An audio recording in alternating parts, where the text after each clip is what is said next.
Welcome back into the film room. I'm your host, Eric Turner. Today's Cover One Film Room feature, we are joined by special guest Connor McGovern, Bills starting center, getting ready to go on the road to Denver to play the Broncos in the divisional round. Connor, welcome back into the film room. Thank you for having me. I'm very excited to be here. It's always fun having you in here, and you always teach us a thing or two, have some knowledge and wisdom. And so I wanted to bring you in, talk about the Jags game and obviously the Broncos game ahead, and focus obviously on the offensive line and some of the jargon, some of the techniques, and that you guys dealt with, against the Jags. And so, before we went live, you said you were very impressed with the Jags, defense and their defensive front. So kind of share with the audience about their defense, because they did a good job at stopping you guys when it comes to the run game, kind of where you guys hang your hat. So talk about that Jags defense. Is there anything that kind of surprised you when it came to their defense that maybe you guys had to recalibrate in game? Yeah, one of the things I got to tip my hat to Matt Edwards, their D-line coach. He was here last year as our assistant D-line coach. So he knew a lot of things that were going on, like what we're doing, like how we played, especially like using our hands, using our length, stuff like that. Like you said, a lot of us chop. So like they were doing a great job, especially like Eric Arms said, all that. Like he's very long and like pulling his hands out at the right time. Like their timing was great, like reacting off us. The one thing I was really impressed by, like they were fundamentally sound. Like they were always in the right gap. They weren't missing tackles. So like little stuff like that, they were all doing correct. Yeah, they played long, strong at the point of attack. Their pursuit was just phenomenal. Even some of those, like the edge rushers, chasing down like the one outside zone where James Cook cut back. Walker ran it down from behind. Like usually that's our read backside, so no one's blocking him, and he's running it down, making the tackle for a 2-yard gain. When if he doesn't make that, it could usually be 10+ yards. Big play, and it has been for many games this year for James Cook. And Walker stood out. He's a guy that popped on film a bunch against you guys. But from the center position, what were some things that maybe they did to try to mess with the protections, with your guys' communication, or even just the post-snap pictures, whether it was the run or the pass? Yeah, they were doing a lot of stuff to disguise different looks, pressures. They were doing a great job. Like we had a very detailed plan going, especially in the passing game. Like when 47 walking around, like when they only had three down linemen in, make sure we knew 47 was retreating as our fourth big, then playing our protections off that. Or like when they walked up, they had backer in the A and B gap, know which backer to go, and make sure the running backs are clued into it. We had a lot of little details going on, but our communication, I thought, was phenomenal, and we're always on the same page. Yeah, Dennis Gardeck is number 47. He's listed as an outside linebacker, edge guy, but he plays sort of like a joker position where he's at edge sometimes. Sometimes he's an A gap, kind of Michael Hoyt-ish, but I think probably a little lighter in the 230 range. But he is a guy that they used, as setups in some of their pressure schemes. And so it was cool interesting to hear that, he was a guy that you kind of keyed in on in certain situations. And so from an O-line perspective, of course, you guys run a lot of 5-man protections. Now you do get some chips, some help at times, whether it's from running backs, tight ends. And even in this game, which is interesting, we should talk about, is using some receivers to kind of help the tackles. But what kind of stress does that 5-man protection philosophy? You guys are one of the top 5 teams when it comes to running 5-man protections. What kind of stress does that put on you guys as an offensive line? 5-man pro is the hardest you could do, just because we're all one-on-one. And some teams, like how Jacksonville did it, they try to compress the pocket in the middle and then just use the ends, just try to close Josh in because they know he can scramble. So try to just really close that pocket around him and then get maybe a late sack, something like that. So you just really got to have a strong anchor. And then also at the same time, you have to have eyes in the back of the head and know where Josh is scrambling to, if he's rolling right, rolling left, if he's setting up behind you. So there's not, in 5-man pro, there's not really much wiggle room. And with Josh, I'm sure a lot of it is you have to sense it and feel it based on the rusher, your body positioning. I'm sure that is something that, some offensive linemen, struggle with at times, but something you have to get used to because he's moving all over the pocket. Yeah, it is something you have to get used to, because you have your rep one, like say I stone the guy yard back, and that next thing you know, all of a sudden he's trying to make a late move left to right. Like I have to know either how to flip my hips, run with it, or sometimes you just got to let it go because you might be out of place. Your hands might be out of place. You don't want to get the hold, especially for me right in the middle. The ref sees everything. Yeah. So if my hand's out of place and he goes to run over top and I'm not ready for it, let it go, try to run back in front of it. or Josh does a lot of times scramble to the sideline to try to pull someone up so he can throw it down deep. You got to be able to just keep playing. Like, you don't know how, like, it's going to be 2 seconds, all the way to 10 plus seconds you're going to have to block for. You just don't know with him, but at any point he can chuck that thing downfield and turn the tide of the game. I'm sure you guys get caught in a bind at times. Like, is he going to run it? So should I move past the line of scrimmage, or should I stay back and block? Sometimes he'll yell something as he's running by. So, like, like to quickly grab onto someone or let go in certain circumstances. Does you just hear him scream, go, go, go? Like, usually it's like an inaudible sound or something like that. And then you just hear just a whoosh running right by you. Yeah, I can see that happening. So, Josh, obviously at times, whether you surrender a pressure, he can get out of that a lot over the years, and he has. But what is one thing aside from that Josh does to kind of help you and the offensive line that maybe fans may not notice? A lot of it's communication. We have our calls in the huddle. I come out, like, I make our mic calls, slide the protection one way or another. But he does a great job of coming up to me. Like, you'll see him come up behind me and, like, he's talking to me, Dave, Saibo, the interior three, be like, hey, like, rotations down one way or the other, flip protections, or just simply just checking which way we're going to make sure we're on the same page so he could tell the running back. Because on the road, like, the running back might be, like, we might flex him out to bring him back in to see what coverage they're in. So he might not see where I pointed and he can't hear me. So Josh comes up, make sure we're on the same page, and he tells the running back, or he could signal out to wide receiver if they need a chip, or bring him in an extra man into protection. So there's so many little things that he's doing that people don't realize. And so after a drive, you guys come back to the sideline, you guys sit on the bench. What are some things you as an offensive line unit, the coaching staff, really discuss or evaluate, look at? What are some of the, like, core points or, like, cornerstone points that you guys kind of evaluate after a drive? Yeah, the first thing, so as soon as we come off the sideline, Cromer already has his iPad looking at it. And, like, so they're connected to all the coaches up in the booth. Mm-hmm. So there's certain plays they already highlighted, like, hey, check this out. What were you thinking here? Or they gave us this certain look. Like, what was your thought process here? What happened? And then we can look through, like, on some of the run plays, like, all right, did I have my hat outside? Is that what caused James Cook to see it to go outside or cut it back? And then we're looking at where running back's cutting off, or just little stuff like that. So you can just really dial in, talk about for the next time, like, if we get that look again, what we would do. And so when you guys are looking at the Microsoft Service tablets, usually it's like 4 pictures, right? It's usually a couple pictures. Yeah, it depends on play. It's usually a couple different pictures. And that's from the drive that just finished, or is it from the drive before? No, it's as soon as you walk off the field, that drive. So it could be 2 plays all the way to 20 plays, however long that drive was. All those plays are uploaded, and you could just go through. Each play is probably like 4 to 6 pictures long. All right, so let's look forward a little bit. The Broncos, you guys played them last year in the wild card round, and did a really good job against them. Big win at home. When you started studying Denver this year, what were some things that jumped out immediately from the defensive line, from whether it's interior, edge? What was something that stood out about their defensive front? First thing, like, they're primarily the same defense, just like we're primarily the same offense. So, like, that's one thing that goes into it. D-line's about the same, but they upgraded a linebacker and safety, and those guys have made a huge difference on the defense, and I think they've taken another step to be an even greater defense. Yeah, I mean, those guys are physical presence too. Greenlaw and Hufanga, the safety there, very downhill type players, and I'm sure it's going to be a physical battle with those guys, especially as you talked about when James Cook cuts it back and you saw Walker, get Cook down there. These are the type of guys that were brought in to eliminate some of those to stop that backs. Yeah, so it's going to be a great battle up front when it comes to the you guys in the defensive front of the Broncos. So now going into a game like this, hypothetically, when you guys start the week off and you start to do install for a run game, when you guys is that something you guys do in meetings? Like, do you get like, okay, a list of concepts, like these are the concepts we're going to focus in on this week when it comes to the run game because of the front that they play, whether it's even or odd?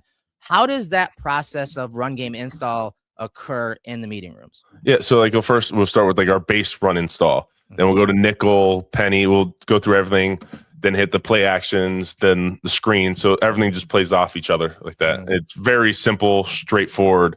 That's always Wednesday morning. Well, this week, Tuesday, because we're play Saturday, but every Wednesday morning, that's Cromer's baby right there, the run install. and he's I'm always sure very excited to start that. giddy. Yeah, he's probably giddy as soon as that practice starts. So the Broncos, normally, if you guys are in heavy personnel, whether it's 12, 13, 21, they're going to come out in their odd front structure, more of a 3-4 type look.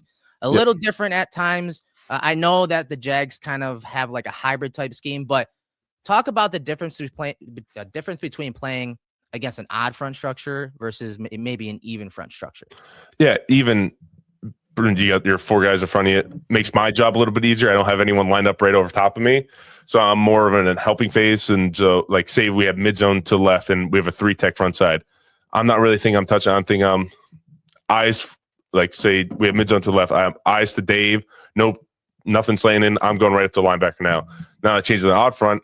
So usually I'm fanning the front side, make sure Dave and Dion are good, and then I bring Osiris with me on a gang to the backer now. So we have a little bit more double team, so it's a little bit more going on, but usually it's about the same. I was gonna say, do you expect, given your guys' run game type concepts and where you guys hang your hat, do you expect more double teams against odd front structures versus even front structures? I mean, again, percentage wise, like what would you say you're getting more one-on-ones versus double teams or combo blocks? Yeah, we play differently than most other teams. So even when they're in an odd structure, we don't double team as much. Like, I might call like a double team, but like Denver does a great job like reading. So like that nose might instantly play back to, like, say we have mid zone going to the left, like he might instantly play back in the Osiris. Like, I'm not helping. I'm taking off now. Like, I'm getting up through the line of scrimmage. I'm not worried about helping Dave. Like, I'm getting onto that backer now. Well, my other teams might see it, slow down with the nose still, and then go. Yeah. Like, we're taught just to go right now, worry about get up to the second level like that. And then Cybo will just take the nose down and then worry about cutting back then in that case, while other teams will try to still force that front side. Right. Gotcha. So when it comes to offensive line play, what is one thing fans would appreciate more if they were able to watch it closely, maybe even hear you guys? What was one thing that they would appreciate about the offensive line? One, just the communication that goes on, and like, even like not even verbal, just silent communication. Like, so like saying we're running duo and nose guard slants, like the guard is thinking, get my hips through, like how big we are. And like these guys, we call get buttery. They are able just to turn their hips and just get up to the line, get up to the second line, get the linebacker and turn them out. Like, really good at just getting their head play side, running their feet. So that gives an easy cutback for James Cook. So like little stuff like that, just picking up on cues, like movement, like they like D-line shifts, stuff like that. Like, we don't have to say anything. We know what each other's thinking. So like little stuff like that for us, just playing so long together, like we don't even have to verbally communicate sometimes. Like, we just know what each other's thinking, or just opposition, like how to work with each other. And you don't really see that on TV or anything, but we know what's happening, and all the guys in our room know and understand that. Yeah, that nonverbal communication, whether it's a run in the pass game, you see it. You know, when defenses, you kind of describe like a gap exchange where the nose tackle maybe shoots backside on a zone run, shoots backside so the linebacker can play over the top and into the play side A gap.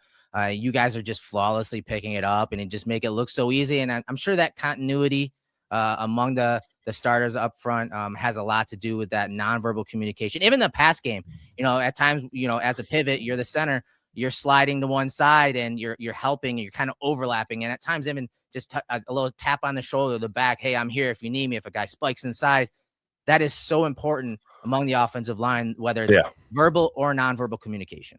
Exactly. Like, in simple in pass games, like sometimes, like I know I'm sliding right, like Osiris knows I'm coming with him. He's just throwing one of his big giant paws through someone. Like, he knows I'm going to be right there right now. So like, he doesn't have to stop, look back inside, wait for me. Like, he knows where I'm going to be at, where my presence. So he just smacks right through that guy's shoulder, and bam, I'm right there right now.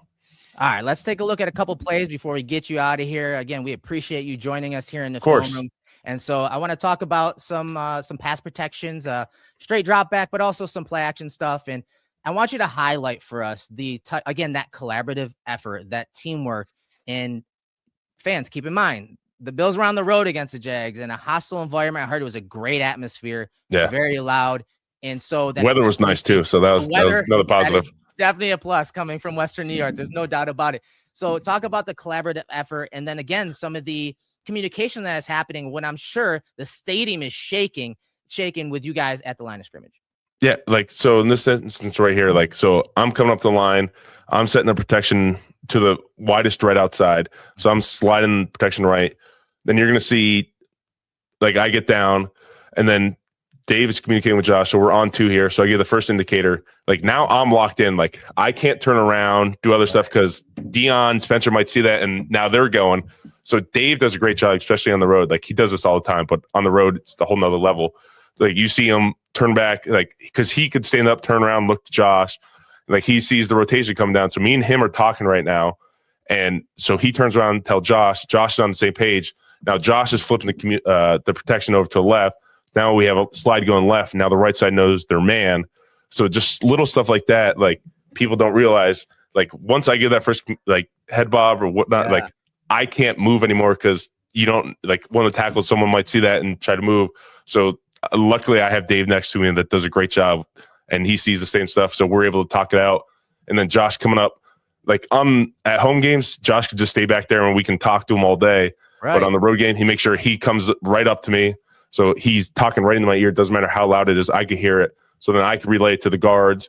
Then they can relay it to the tackles. So much communication is happening here. Again, it's probably a ruckus crowd here. Dave's up, Osiris is up, and this whole process is just fascinating to watch. And I found it fascinating when you talked about, once you get down like that, like, you're not moving anymore. You don't want to, draw anything off. Yeah, no sudden movements, because if, say, I suddenly jerk left or right, even if our guys don't jump, they jump. If, like, they jump off sides for that, I'm getting called for the false start. Right. And that's something that I'm sure happens from week to week, where, maybe opposing coaches see that on film, and then they let the refs know ahead of time, like, hey, keep an eye on. Like, look, when I'm remiking, like, I'm very, like, I'm not, like, sudden jerking, like, I'm very slow, like, methodical, like, repointing to the left, like, make sure, like, no, they're not calling anything on me. Right. And so all that, again, communication happening with the crowd, very loud. You guys pick up the rush. Nice bull rush from Armstead, who's a big defensive tackle, long guy, but very long. That's to understate. Very long. Like, Osiris has long arms, and like I remember early in my career, like, when I was in Dallas, like, playing right guard, and like I have long arms too, and him just getting full extension, like, I'm not even able to reach it. He's just pulling you back at mercy at that point. But luckily, Osiris has fucking tree trunks for legs and just able to lock in right before Josh. Just long enough for Josh to get out to Coleman for the big gain down the field. But again, I just love the process from the beginning to end. And you guys use that silent count a bunch in this game to kind of reveal some things of the defense and see that process. And I'm sure that was a priority, and it will be again. Going to out to Denver to play the Broncos. Yeah, that's huge. And the other important part is to make sure you have enough time, because, like, if you get up there the first time and you only have 6 or 7 seconds, you can't do that. Like, you have to go right now. Like, make sure we break the huddle. We got 15 plus seconds, so we can undisguise their rotation, everything like that. We get a head bob in. So, like, if we have enough time, we could do everything. But if we're moving and, like, we're not on top of things like that, and we're rushed, like, we can't do all the things we want to. So moving on to more of a play action protection. And so this is a big play. Dawson knocks down the field. He kind of runs like a stutter post. Nice play action fake, kind of a half roll.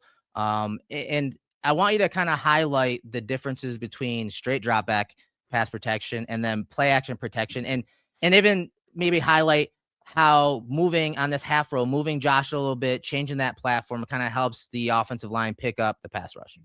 Yeah, and like, so play action here. So we're selling the run first. So like this one, we're made to look like duo. So first thing I'm doing, like this week, 47, we're kind of treating like another big. So make sure, like, you see me pointing down, I'm putting them down. So Dion and Dave know they could fan to him.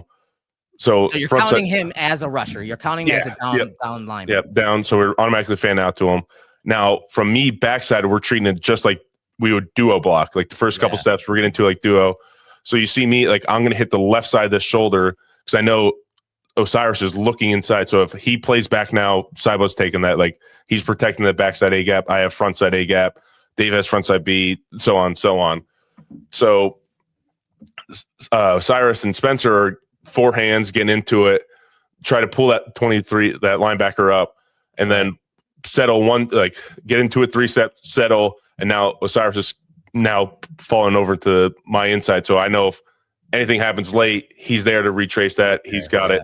And then we have tight end that stays in, help blocking because Josh is rolling out, and they help keep contained.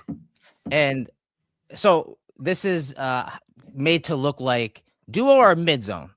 This is made to look like duo. Duo. Okay. All right. And so you said the tight end Kincaid did a hell of a job on Josh Hines Allen there at, just keeping his feet moving and helping secure that pocket right there. And so I love that game plan by you guys, Joe Brady and the staff, again, kind of moving that launch point, changing and talk about how that changes not just the pass protection, but the pass rush line by the defensive lineman. Yeah. So like these guys, like they're button press, like they're trying to run through. So they're playing the run for the first few steps. Yep. So we settle it, get into it 3 steps, then we settle on the pass, and then they got to react off that. So that already gives us 2 seconds that Josh is rolling out and getting ready to set up. And the other thing does, like, look at 23. Like, it might not look like much, but he takes a couple steps up. Now he's got to retrace all the way back, and that allows guys to get open downfield. That middle opens everything. Middle opens up, and then that allows other guys to get downfield. So just like that little hesitation by them makes a world difference, and Josh could take advantage of that. Yeah, especially because of the speed of that defense. And this is what we call a constraint, guys. This play is supposed to be made to look like a bootleg, a 3-level passing concept where usually the tight end's going to the corner there. You're having a guy from the backside, usually someone out into the flats. And so, yeah, that's why you see Aluakon go ahead and fast flow this way. And then once Josh settles back in, that, now he's got enough room to work between the safety and the linebacker, and you get the big play down the field. Yep. All right, let's go back. Let's flash back to the wild card round against these Broncos, and a similar type play, a play action play to Dawson Knox. And again, I want you to highlight the communication and the type of play here. And again, what you're doing at the line of scrimmage to start off, it's very, very similar to what you were doing against the Jags and number 47. Almost identical, but in this case, 15's all the way up there. Like sometimes these teams play DNs very wide and they might drop out. So I'm just making sure that Dion, or if we were going to the right, Spencer knows, like, hey, like key in, like your guy's still out there, and make sure we know that these 5 bigs are still here. They're the priority, even if he's 10 yards split out.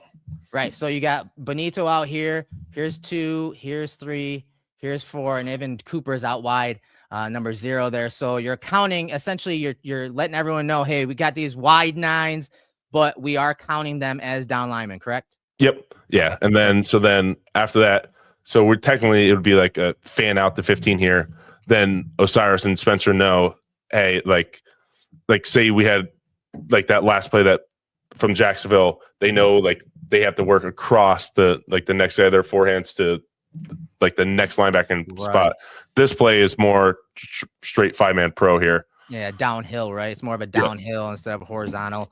Kind of press at the line of scrimmage by the running back and run action. And so, right, all 5 of you guys are fanning out. Essentially, it's 5-0 blocking, right? It's pretty much, yeah. All right, and so you see great pickup here by the guys. Josh, maneuvers the pocket really well, works around Zach Allen, who is also a very good player and hits Knox down the field. Man, talk about Dawson Knox real quick, because I know like Kincaid's a baller when he's in there and healthy. But I feel like Dawson Knox, his value to the team in the run and the pass game, and even in these big games in the playoffs, he's always making big plays in the run or the pass game. Yeah, he like silently just has these gigantic games. Like last few weeks, like you want to think of like, oh, he's getting down and dirty. You see him blocking. The next thing you know, he has 2 touchdowns in the game. You're like, where did this just come from? Like he's just silently. I feel like he's just silently working behind the scenes. Like you don't expect it. Like he's just blocking, and all of a sudden he has a 20-yard reception. You're like, all right, Dawson, like where did that come? And then he has a touchdown.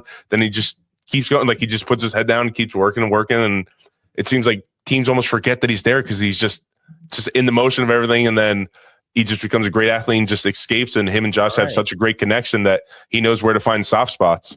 And I mean, it's not just Knox and Kincaid. I mean, the Rook Haas as well. And he's been phenomenal for you guys. Again, in the run and even sneaking out underneath in some of the pass game.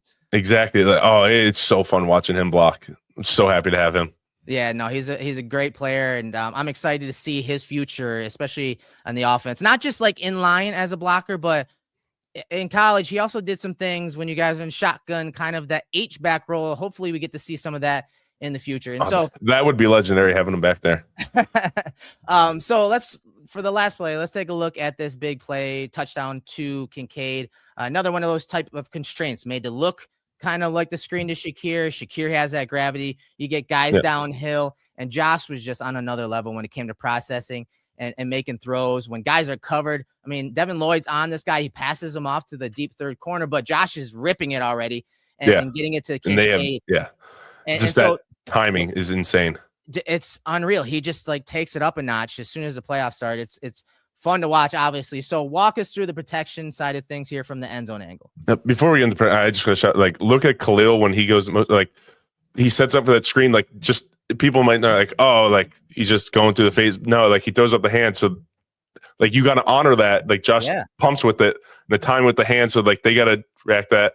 And Josh is already getting set up. Like, he knows he's going to Dalton right now after they bid on that just a little bit, and that's what makes them great.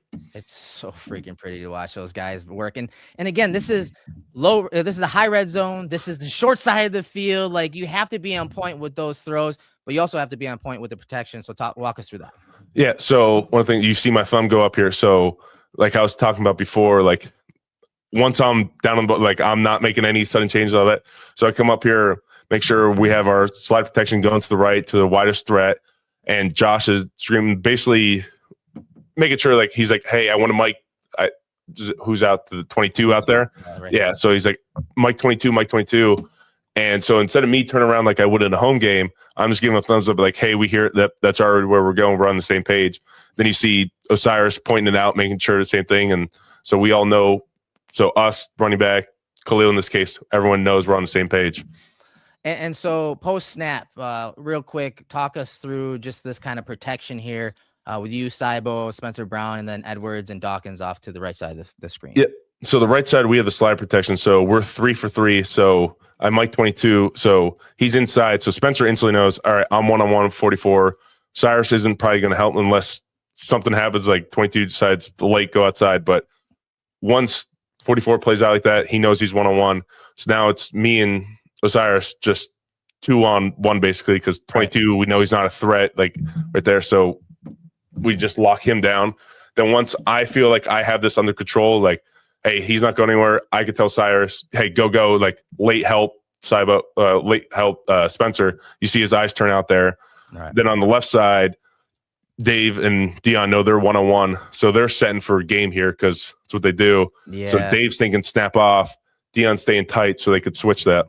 Right, and that's something that a lot of teams have attacked you guys with on the man side of protections, and it kind of develops that way too. You can see Allen back just a little bit, almost waiting for 93 to get upfield so that he could loop underneath and get into this gap, which again is a way to attack these, the man side of protection. And so they did a great job, Edwards and Dawkins, at staying on the same level, which is very important. Huge. You see Dion kicking straight back like that right there, not leaving Dave's hip. Then you see how long Dave's getting just to get the extension. Yeah. So they basically have nowhere to go. Right. No, that was great work there. And Josh is able to let her rip for the touchdown. And so I'm sure when we're talking the game this week with the Broncos, I'm sure you guys are aware of how talented they are at bringing down the quarterback. And so I'm sure a lot of attention was paid during the week to not only individual players, but different types of games like that you're going to see from the Broncos. Yeah, for sure. Like, this is what they're built for, is rushing the passer. So, like, you got to know, like, hey, you got to stay ahead of the chains. Like, once you get to, like, second and long, third down, they're pinning their ears back. They got games coming. They got different linebackers coming, pressures. So, like, this is what they're built for. So, as much as we can, we want to stay ahead of the chains and keep them out of that. Well, as we all know, you guys are built for the playoffs. And so it's going to be a good matchup against the Denver Broncos this weekend. And so heading out, you guys are leaving tomorrow afternoon. Yeah, Friday afternoon. The altitude, it's been the talk all week among the fan base and pundits. Is there anything that you can do to prepare for that? Is there anything that you guys took into account when it talks about going out to play the Broncos there in that Mile High Stadium? No, the biggest thing really this week, just one, it is a short week, but just trying to be as fresh as we can.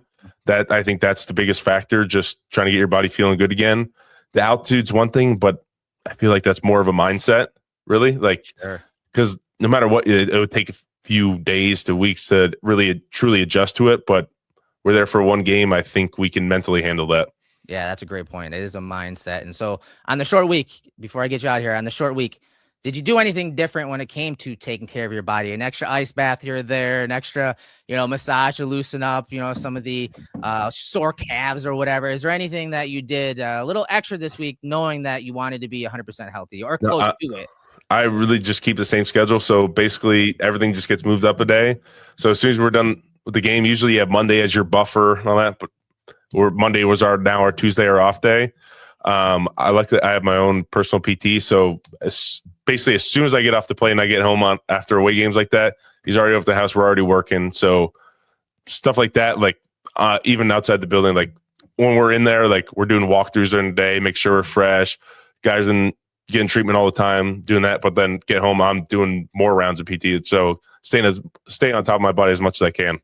Well, Connor, I appreciate you, truly appreciate you joining me in the film room again, taking some time out of the day, talk ball, drop some knowledge on us. And so good luck this weekend. Appreciate good luck. You had a great season and it's one of those seasons where, you're trying to put your good film out there going into, basically, your contract year. And so I was looking real quick at your stats, man. I'm like, he hasn't surrendered a sack this year. Like, good, man. That's awesome. I'm happy. 2 years in a row. Yeah. I love it. 2 years in a row.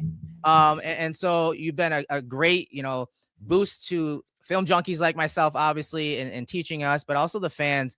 I know they appreciate these film rooms where you can, talk ball with us and again, drop knowledge and teach us about the Bills scheme, technique, scheme and assignments and stuff like that. So once again, man, thank you. Thank you very much. Of course. I always have fun just coming in because people don't really pay attention to the offensive line. Just be able to just drop a little bit of information just into our thought processes and just daily routines. Like it's a lot of fun for us because not many people see it or really know what's going on.